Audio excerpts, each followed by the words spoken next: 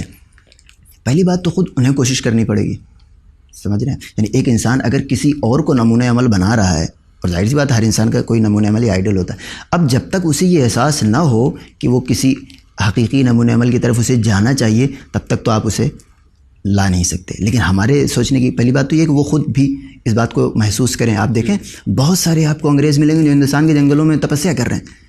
تو اس کی وجہ کیا ہے؟ کیونکہ روحانیت سے خالی ہے. تو چند لوگوں کو یہ احساس آہستہ آہستہ ہو رہا ہے، چونکہ ان کی مالی کیفیت یا ان کے جو مالی حالات ہیں وہ بہتر ہیں، لہٰذا وہ اس طریقے سے احساس نہیں کر پا رہے ہیں جس طریقے سے روحانیت کی طرف ہندوستان یا دوسرے علاقے کو لوگ جاتے ہیں. اگر آپ یورپی کلچر کو لے لیں، خود ہندوستان میں اب ہماری ذمہ داری میں اس کی طرف آ رہا ہوں، ان کی ذمہ داری یہ ہے کہ وہ احساس کریں کہ انہیں کوئی نمونۂ عمل چاہیے. اصل جو ذمہ داری ہماری ہے، پوری توجہ سے اس بات کو آپ ذرا غور فرمائیں کہ ہمارے سامنے اگر کوئی آدمی تلاش کرتا ہوا چلا ہے تو ہماری ذمہ داری یہ ہے کہ اس کے آنے تک ہم کسی اور شخصیت کو اتنا زیادہ وجیح یا گلوریفائی نہ کر چکے ہوں کہ وہ اسی کو نمونۂ عمل بنا کے آگے چلا جائے. اور فرما رہا ہے یعنی ہماری ذمہ داری ہے، ہم تو نہیں کسی کو بنا سکتے. اور ظاہر سی بات ہے اس زمانے میں آپ کیسے کسی کو کہہ سکتے ہیں کہ ہمارے پاس ایک نمونۂ عمل ہے جبکہ اس کے پاس خود ایک نمونۂ عمل ہو. آپ صرف بیان کر سکتے ہیں. اصل ذمہ داری یہ ہے کہ جب وہ اس کو احساس ہو جائے کہ شہزادی سلام اللہ علیہ سے متمسک ہونا چاہیے، اور جب وہ آئے تو ہم پوری طریقے سے شہزادی کی معرفت اس تک پہنچانے کے قابل ہوں.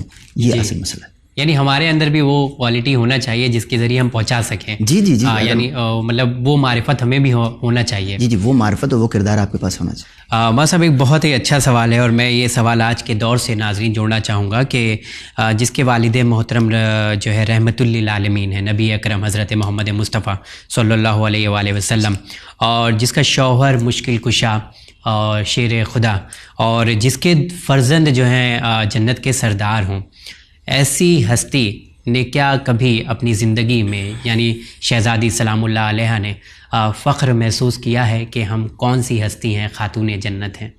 جی دیکھیے جیسا فخر ہم کرتے رہتے ہیں ایسا تو آپ کو کسی معصوم کی زندگی میں آپ کو ایسا لفظ نہیں ملے گا. اور یہ جو آپ نے کہا اسی کے کنٹیکس میں اگر کہا جائے تو ہمارے پاس کیا حیثیت ہے؟ ہم جو بھی چیزیں رکھتے ہیں، پہلی بات تو ہم خود فانی ہیں. جی بالکل. اور ہمارے پاس جو چیزیں ہیں وہ بھی فانی ہیں، وہ محدود اور لمیٹڈ ہے. اب ایسے میں ہم فخر کیا کریں جب ہم معصومین کو دیکھتے ہیں کہ انہوں نے جو چیزیں آپ نے بیان فرمائی اس کے بعد فخر نہیں کیا. میں نے ابھی جو حدیث صاحب حضرات کی آپ کی خدمت میں عرض کی کہ اس میں خداوند عالم فخر کر رہا ہے، فرشتوں سے یہ کہنا ہے کہ دیکھو میرے اس بندے کو یہ فخر ہی تو ہے. پیغمبر اسلام سے اور خداوند عالم نے جو حدیث ارشاد فرما، حدیث قدسی، اس میں کیا ارشاد ہوتا ہے؟ لولا فاطمہ لما خلقتکما، اگر فاطمہ نہ ہوتی تو تم دونوں کو خلق نہ کرتا. تو شہزادی سلام اللہ علیہ کے لیے پیغمبر اسلام کی بیٹی ہونے سے بڑھ کے تو یہ وہ ان کی باعث خلقت ہیں. اس سے بڑا فخر کا سبب کیا ہوگا؟ لیکن شہزادی سلام اللہ علیہ نے ایسا کوئی افتخار نہیں کیا. حتیٰ کہ مولا کائنات کے بارے میں ہم کو ملتا ہے کہ مولا کائنات، ظاہر سی بات ہے مولا کائنات کے پاس بھی فخر کرنے کے لیے کم باتیں نہیں تھیں. اگر آپ شمار کرنا چاہیں تو ان کے پاس بھی اچھی خاصی ایک طویل فہرست بن سکتی ہے.